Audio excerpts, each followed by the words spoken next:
Actually వెస్టీజ్లో రాకుండా నాకు agriculture కూడా తెలియదు. నేను ఎప్పుడు ఈవెన్ పొలానికి కూడా వెళ్ళలేదు. కానీ ఇక్కడ మనకు ప్రోడక్ట్స్ ఉన్నాయి అగ్రికల్చర్ అని అంటే మా ఆయన ట్రాక్టర్ ఇండస్ట్రీ బ్యాక్గ్రౌండ్, రైతులు పడే బాధలు తెలుసు కాబట్టి ఫస్ట్ నేర్చుకున్నాం మేము. మన సిస్టమ్ ద్వారా నేర్చుకొని ఇవ్వడం స్టార్ట్ చేసాం. ఫస్ట్ మేము మా ఇంటి వాళ్ళకి ఇవ్వలేదు, కొత్త రైతులకి రెఫరెన్సెస్ ద్వారా వాళ్ళకి ఇచ్చాము. అక్కడ ఎక్సలెంట్ రిజల్ట్ వచ్చింది. వనపర్తి దగ్గర అయితే మొత్తం ఊరు ఫంగస్ ప్రాబ్లం ఉండే, అక్కడ కంటిన్యూగా ఇవ్వడం వల్ల ప్రోడక్ట్స్ ఈరోజు వాళ్ళు యూరియా అతి తక్కువ వాడే స్టేజ్ వచ్చింది.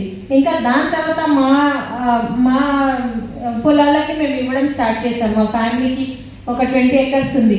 అయితే ఫస్ట్ 7 acresకి వాడారు. మనం చెప్తే నమ్మరు కదా మన వాళ్ళు, రైట్?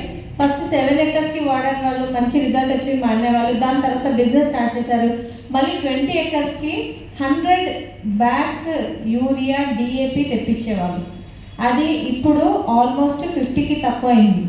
100 bags ఫర్టిలైజర్ కాస్త 50 bagsకి వచ్చింది.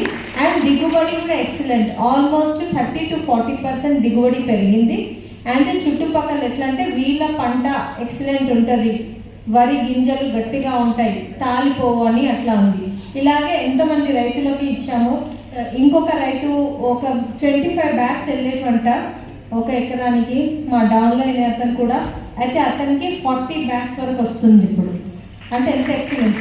అండ్ అగ్రి ద్వారానే నేను సిల్వర్ వరకు అగ్రి పైన పనిచేయలేదు. దాని తర్వాత ఆల్మోస్ట్ సిల్వర్ నుంచి పనిచేయడం స్టార్ట్ చేస్తే మ్యాక్సిమం బిజినెస్ అగ్రికల్చర్ నుంచి థైలాండ్ ట్రిప్, గోవా ట్రిప్ ఇవన్నీ కూడా అచీవ్ అయ్యాము. So thank you.